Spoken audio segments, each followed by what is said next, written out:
नमस्कार सबको। प्रस्तुत वीडियो में आप सबका स्वागत है, अभिनंदन है। मैं डिम्पल जायसवाल, सहायक आचार्य संस्कृत, एमएससी कॉलेज भरतपुर।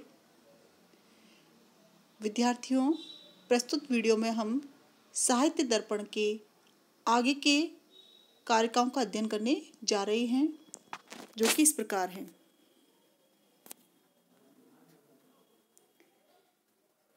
आप सभी को पता है, साहित्य दर्पण एक काव्यशास्त्रीय ग्रंथ है जिसकी रचना आचार्य विश्वनाथ ने की है। प्रथम परिच्छेद की प्रथम कारिका में हमने मंगलाचरण का अध्ययन किया। प्रस्तुत द्वितीय कारिका में आचार्य विश्वनाथ काव्य के प्रयोजनों पर अपने विचार व्यक्त कर रहे हैं। आप सभी जानते हैं कि हम किसी भी कार्य में तभी प्रवृत्त होते हैं जब हमारा उस कार्य से कोई प्रयोजन हो या उद्देश्य हो। बिना उद्देश्य के कोई भी व्यक्ति किसी कार्य में प्रवृत्त नहीं होता। मूर्ख व्यक्ति भी कोई भी कार्य तभी प्रारंभ करता है जब उसे किसी कार्य में कोई उद्देश्य दिखाई देता है। कहा गया है, प्रयोजनम अनुद्देश्य मंदो अपि न प्रवर्तते। तो काव्य जैसा महान कार्य बिना प्रयोजन के कैसे हो सकता है। प्रस्तुत कारिका में काव्य के प्रयोजनों, उद्देश्य को व्यक्त करते हुए आचार्य विश्वनाथ कहते हैं, चतुर्वर्ग फल प्राप्ति ही सुखात् अल्पधियामपि काव्यादेव यतस्तेन तत्स्वरूपम निरूप्यते। क्या कह रहे हैं? चतुर्वर्ग फल प्राप्ति, 4 वर्गों के फल की प्राप्ति,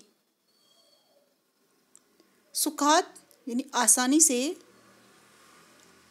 अल्पधियामपि, अल्प यानी छोटी, छोटी बुद्धि वालों को भी, सुकुमार बुद्धि वालों को भी, काव्याद एव, काव्य से हो जाती है, यतः यानी क्योंकि, तेन इसलिए, तत्स्वरूपम उसके स्वरूप का, निरूप्यते निरूपण किया जा रहा है। अर्थात अल्पधियामपि, सुकुमार बुद्धि वालों को भी, यहाँ पर अल्पधियामपि कहा गया है। इसका मतलब ये नहीं है कि केवल सुकुमार बुद्धि वालों को ही काव्य से चतुर्वर्ग फल की प्राप्ति होती है। अपि लगाने का तात्पर्य है कि तीक्ष्ण बुद्धि वालों, परिणत बुद्धि वालों को तो काव्य से चतुर्वर्ग के फल की प्राप्ति होती ही है। इसके अलावा सुकुमार बुद्धि वालों को भी आसानी से काव्य के अध्ययन से चतुर्वर्ग के फल की प्राप्ति हो जाया करती है। तो कहते हैं, अल्पधियामपि चतुर्वर्ग फल प्राप्ति ही काव्यतो। सुकुमार बुद्धि वालों को भी चतुर्वर्ग फल प्राप्ति, चतुर्वर्ग धर्म, अर्थ, काम, मोक्ष, इन 4 फलों की प्राप्ति यतः क्योंकि काव्याद एव, काव्य से ही होती है। एव लगाया है, इसका तात्पर्य है कि काव्य के अध्ययन से ही या अध्यापन से ही धर्म, अर्थ, काम तथा मोक्ष, इन 4 पुरुषार्थ की प्राप्ति आसानी से हो सकती है। अन्य वेद, शास्त्र आदि ग्रंथों के अध्ययन से नहीं हो सकती। अतः तेन यानी अतः तत्स्वरूपम उसके स्वरूप का, तत् यानी यहाँ पर काव्यम, तत्काव्यस्य स्वरूपम उस काव्य के स्वरूप का, निरूप्यते निरूपण किया जा रहा है, किया जाता है। तो प्रस्तुत कारिका में आचार्य विश्वनाथ ने काव्य के अध्ययन के प्रयोजनों को बताया है। उनके अनुसार काव्य से धर्म, अर्थ, काम एवं मोक्ष की प्राप्ति बहुत ही आसानी से हो जाया करती है। परिणत बुद्धि वालों को तो होती ही है। जो सुकुमार बुद्धि वाले हैं, जिनको व्याकरण आदि शास्त्रों का अधिक ज्ञान नहीं है, उन्हें भी आसानी से इनके अध्ययन से चारों पुरुषार्थ की प्राप्ति हो जाया करती है। इसलिए काव्य के स्वरूप पर निरूपण किया जाना आवश्यक है। अब देखिए, कारिका में आचार्य विश्वनाथ ने 4 वर्गों के फल की प्राप्ति को काव्य का उद्देश्य या प्रयोजन माना है। कारिका के नीचे आचार्य मम्मट ने अपनी वृत्ति लिखी है व्याख्या के रूप में, जिसमें उन्होंने बताया है कि किस प्रकार से काव्य के अध्ययन से, अध्यापन से किस तरह धर्म, अर्थ, काम एवं मोक्ष, इन चारों पुरुषार्थ की प्राप्ति होती है। देखिए, आचार्य विश्वनाथ लिखते हैं, चतुर्वर्ग फल प्राप्ति ही काव्य तो। धर्म, अर्थ, चतुर्वर्ग को यहाँ पर लेंगे हम, धर्म, अर्थ, काम और मोक्ष, इन चारों वर्गों के फल की प्राप्ति काव्य से ही होती है। किस तरह? रामादिवत प्रवर्तितव्यम न रावणादिवत। काव्य ही हमें सिखाते हैं कि हमें कैसा आचरण करना चाहिए। राम आदि के समान, रामादिवत, राम आदि के समान प्रवर्तितव्यम, व्यवहार करना चाहिए, आचरण करना चाहिए। तो जिस प्रकार से राम ने मर्यादा पुरुषोत्तम, मर्यादित रूप का प्रमाण प्रस्तुत किया, ऐसा ही आचरण हमें करना चाहिए। न रावण आदिवत, रावण आदि के समान पर स्त्री हरण के तरह जो दुष्ट कार्य हैं उनमें प्रवृत्त नहीं होना चाहिए इत्यादि। इस प्रकार कृत्य अकृत्य प्रवृत्ति निवृत्ति उपदेश द्वारेण सुप्रतीत एव। कृत्य यानी क्या करना चाहिए, ऐसा, अकृत्य क्या नहीं करना चाहिए, यानी कर्तव्य एवं अकर्तव्य। प्रवृत्ति निवृत्ति, प्रवृत्ति यानी किस प्रकार के कार्य में अपने आप को लगाना चाहिए और किस तरह के बुरे कार्यों से अपने आप को हटाना चाहिए, निवृत्ति दूर करना चाहिए। इति उपदेश द्वारेण, इस प्रकार के उपदेश के द्वारा सुप्रतीति एव, सुप्रसिद्ध है। क्या कहना चाह रहे हैं कि जब हम श्रेष्ठ काव्यों का अध्ययन करते हैं, गीता, रामायण, महाभारत आदि ग्रंथों का जब हम अध्ययन करते हैं, तो उनके अध्ययन से हमें विदित होता है कि हमें राम आदि के समान मर्यादित आचरण करना चाहिए, माता पिता की शुश्रूषा आदि कार्यों में लगना चाहिए, ना कि रावण आदि के समान पर स्त्री हरण के रूपी बुरे कार्यों में लगना चाहिए। तो इस प्रकार से काव्यों के माध्यम से हम सीखते हैं कि हमें कैसा आचरण करना चाहिए, हमारे कर्तव्य क्या हैं, अकर्तव्य क्या हैं, किस कार्य में प्रवृत्ति होनी चाहिए और किस कार्य से निवृत्ति होनी चाहिए, दूर हटना चाहिए। इसका उपदेश हमें श्रेष्ठ काव्यों के माध्यम से प्राप्त होता है। तो जब हम इस तरह का आचरण करते हैं तो चारों पुरुषार्थों की प्राप्ति स्वतः ही हो जाया करती है। अपनी इस कारिका के समर्थन में आचार्य विश्वनाथ ने आचार्य भम्मट, आचार्य भामह की प्रस्तुत कारिका का उदाहरण प्रस्तुत किया है। जैसा कि आचार्य भामह ने लिखा है, धर्मार्थ काम मोक्षेषु वैचक्षण्यम कलासु च करोति कीर्तिम प्रीतिम च साधु काव्य निबंधनम। आचार्य भामह भी लिखते हैं, धर्म, अर्थ और काम एवं मोक्ष, इनमें वैचक्षण्यम यानी विचक्षणता, विचक्षणता क्या कहते हैं? निपुणता। धर्म अर्थ काम मोक्ष में निपुणता। कलाशु च, और किसमें निपुणता? कलाओं में, 64 कलाओं में निपुणता की प्राप्ति होती है। करोति करता है। कीर्तिम प्रीतिम च, और कीर्ति यानी यश, प्रीति यानी प्रेम। कौन? साधु काव्य निबंधनम। साधु मीन्स श्रेष्ठ, श्रेष्ठ काव्य के निबंधन से, श्रेष्ठ काव्य की रचना से किस किस फल की प्राप्ति होती है? धर्म अर्थ काम मोक्ष में विचक्षणता प्राप्त होती है। और कलाओं में, धर्म अर्थ काम मोक्ष चारों पुरुषार्थों में तथा कलाओं में हमें विचक्षणता प्राप्त होती है, निपुणता प्राप्त होती है तथा इस संसार में यश की प्राप्ति होती है तथा परलोक में भी यश की प्राप्ति होती है। प्रेम की प्रीति, प्रेम की प्राप्ति होती है किससे?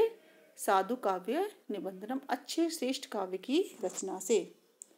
प्रीति का मतलब यहाँ पर हम आनंद भी कह सकते हैं कि आनंद की प्राप्ति होती है। तो देखिए, एक श्रेष्ठ काव्य की रचना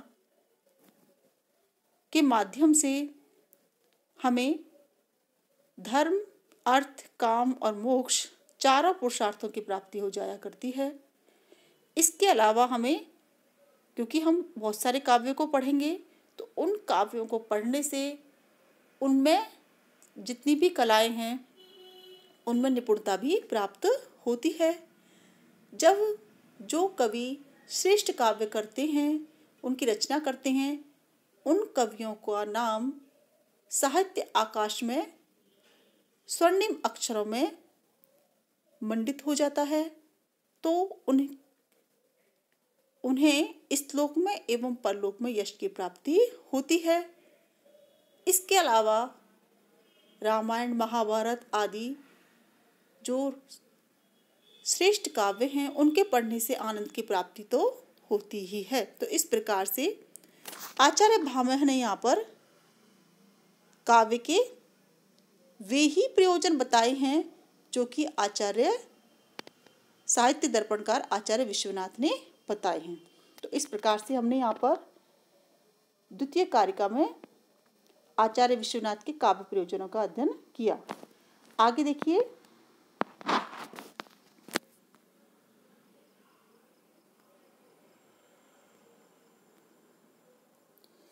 अब देखो एक एक प्रयोजन को लेकर चलते हैं अपनी वृत्ति में। साहित्यकार साहित्य दर्पणकार क्या कहते हैं? किंच काव्या धर्म प्राप्ति भगवत नारायण चरण अरविंद स्तव आदिनः। धर्म की एक एक को लिया उन्होंने बताया ना, काव्य से किसकी प्राप्ति होती है? धर्म अर्थ काम एवं मोक्ष चार पुरुषार्थों की प्राप्ति होती है। तो आचार्य विश्वनाथ यहाँ पर एक एक पुरुषार्थ को लेके चल रहे हैं। पहला कौन सा है? धर्म। धर्म की प्राप्ति कैसे होती है? काव्य धर्म प्राप्ति, काव्य से धर्म की प्राप्ति होती है। कैसे होती है? भगवत नारायण चरण अरविंद स्तव आदिना।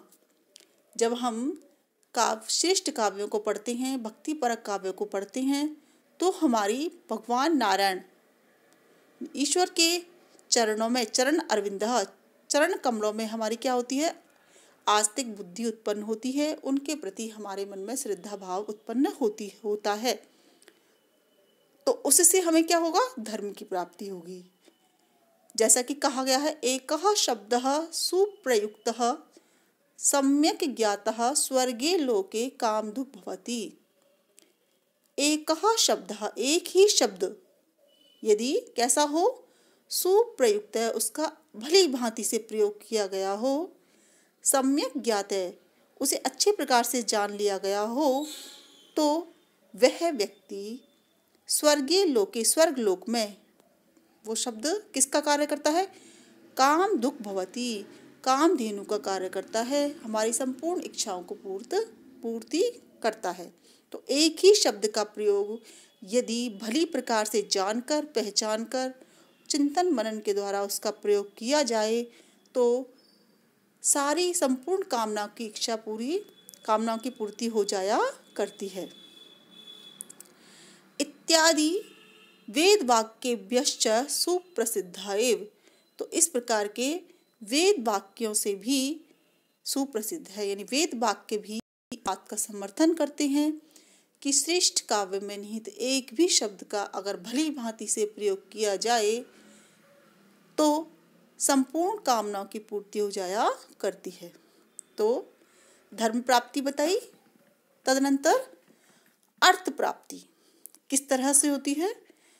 अर्थ प्राप्तिश्च प्रसिद्ध प्रत्यक्ष सिद्धा। अर्थ की प्राप्ति, धन की प्राप्ति तो प्रत्यक्ष है। कैसे? जब हम काव्य की रचना करते हैं तो काव्य की रचना के माध्यम से हमें धन की प्राप्ति हो जाया करती है। पहले के जमाने में राजाओं के आश्रित कवि हुआ करते थे, कवि काव्य रचना करते थे तो राजाएं लोग प्रसन्न होकर के उन्हें स्वर्ण आदि दान किया करते। तो इस प्रकार से काव्य की रचना के माध्यम से अर्थ प्राप्ति तो सुप्रसिद्ध है ही। काम प्राप्तिश्च अर्थ द्वारेव। और काम की प्राप्ति किससे होती है? अगर धन होगा तो इंसान, मनुष्य अपनी संपूर्ण इच्छाओं की पूर्ति कर ही लेगा। तो काम प्राप्तिश्च, और काम की प्राप्ति किससे होती है? अर्थ द्वार एव। अर्थ के माध्यम से काम की प्राप्ति भी स्पष्ट है। मोक्ष प्राप्ति ही च एतत् जन्य धर्म फल अनुसंधानात अनुसंधानात। और मोक्ष की प्राप्ति कैसे होती है? तो मोक्ष प्राप्ति ही च, मोक्ष की प्राप्ति एतत् जन्य धर्म, एतत् जन्य इससे उत्पन्न, काव्य रचना करी, काव्य रचना से जो धर्म प्राप्त हुआ, जो श्रेष्ठ फल प्राप्त हुआ, उस फल के अनुसंधानात, उस फल में स्पृहा न होने से, उस फल के त्याग से, कर्म फल के त्याग से मोक्ष की प्राप्ति हो जाया करती है। मोक्ष उपयोगी वाक्य व्युत्पत्ति आधायकत्वाच्च, और वेद आदि उपनिषद आदि ग्रंथों में जो मोक्ष उपयोगी वाक्य कहे गए हैं, उन मोक्ष उपयोगी वाक्यों में व्युत्पत्ति आधायकत्वात्, ध्यान लगाने से, उनको समझने से मोक्ष की प्राप्ति हो जाया करती है। जैसे अहम ब्रह्मस्मि तत्त्वमसि सो अहम, इस प्रकार की जो मोक्ष उपयोगी वाक्य हैं उनको समझने से, उनका अध्ययन करने से, उनमें ध्यान लगाने से मोक्ष की प्राप्ति हो जाया करती है। तो स्पष्ट हुआ कि काव्य से धर्म, अर्थ, काम एवं मोक्ष की प्राप्ति किस तरह से हुआ करती है। आगे लिखते हैं, चतुर्वर्ग फल प्राप्ति ही वेद शास्त्रेभ्य निरस्तः दुखादेव परिणत बुद्धि नामेव जायते। अब कहते हैं, एक शंका उत्पन्न होती है कि भाई आपने कहा कि काव्य से धर्म, अर्थ, काम एवं मोक्ष की प्राप्ति होती है, तो उनकी प्राप्ति तो वेद शास्त्र आदि के अध्ययन से भी हो सकती है। तो उसका समाधान करते हुए आचार्य विश्वनाथ लिखते हैं, चतुर्वर्ग प्राप्ति ही वेद शास्त्रेभ्यः निरस्तया। अब वेद शास्त्र आदि ग्रंथ हैं वो कैसे हैं? नीरस हैं, सरस नहीं हैं। तो नीरस्तया, नीरस होने के कारण वेद शास्त्र आदि ग्रंथों से जो चारों पुरुषार्थ की प्राप्ति होती है वह कैसी होती है? दुखादेव, अत्यधिक कठिन होती है, तो दुख मूलक होती है। और किसको प्राप्त होता है वो? परिणत बुद्धि नाम एव जायते। परिणत बुद्धि, तीक्ष्ण बुद्धि वाले, जिन्हें व्याकरण आदि शास्त्रों का, वेद शास्त्र आदि का ज्ञान है, ऐसे तीव्र बुद्धि वाले, शास्त्रीय बुद्धि वाले लोगों को ही होती है। तो क्या कह रहे हैं कि वेद शास्त्र आदि ग्रंथों के अध्ययन से जो चारों पुरुषार्थ की प्राप्ति होती है वह कैसी होती है? एक तो दुख मूलक होती है। क्यों? क्योंकि वेद शास्त्र आदि को पढ़ना कैसा होता है? नीरस होता है। उनमें आनंद की प्राप्ति हर किसी को नहीं होती, सबको नीरस लगते हैं। तो दुखाद एवं दुख पूर्वक होती है। दूसरी केवल परिणत बुद्धिवाल तीक्ष्ण बुद्धि वाले लोगों को ही हुआ करती है। और क्या कहते हैं, परमानंद संदोहो जनकतया सुखादेव सुकुमार बुद्धि नामपि पुनः काव्यादेव। अब काव्य कैसे हैं, परम आनंद संदोह, परम आनंद के संदोह, संदोह का मतलब एक तरह से पुंजीभूत, एक जहां पर परम आनंद का घनत्व हो, तो ऐसे, तो परम आनंद से युक्त सुखाद एव सुखपूर्वक काव्याद काव्य से ही सुकुमार बुद्धि नाम अपि कोमल बुद्धि वाले सुकुमार बुद्धि वाले लोगों को भी पुनः काव्याद एव जायते, काव्य से ही होती है। चूंकि काव्य कैसे होते हैं, परम आनंद के भंडार होते हैं, परम आनंद से युक्त होते हैं, परम आनंद प्रदान करने वाले होते हैं। इस कारण से जो सुकुमार बुद्धि वाले लोग हैं उनको भी काव्य को पढ़ना आनंददायी लगता है, वो आसानी से उन काव्य ग्रंथों को पढ़ सकते हैं, तो उनका अध्ययन कर सकते हैं, मनन कर सकते हैं। क्योंकि काव्य ग्रंथ जो होते हैं, काव्य शास्त्रीय जो ग्रंथ होते हैं, जैसे गीता है, गीता भगवद गीता की भाषा बहुत ही सरल है, जिसको कोई भी व्यक्ति आसानी से पढ़ सकता है। तो सुकुमार बुद्धि वाले व्यक्तियों की गति भी इस प्रकार के ग्रंथों में हो जाया करती है, उन्हें भी ये ग्रंथ आनंददायी लगते हैं।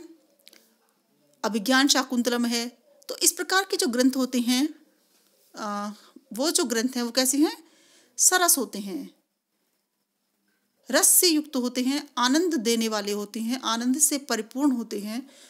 तो जो सुकुमार बुद्धि वाले व्यक्ति हैं उनकी गति भी इन काव्य ग्रंथों में आसानी से हो जाती है, तो इसलिए उन्हें भी आसानी से चारों पुरुषार्थ की प्राप्ति हो जाया करती है। तो इस प्रकार से आचार्य विश्वनाथ ने काव्य के प्रयोजन में चारों पुरुषार्थों की प्राप्ति को बताया है। आगे वाले वीडियो में इससे आगे का हम अध्ययन करेंगे। तब तक के लिए आप इसका अभ्यास करें। धन्यवाद।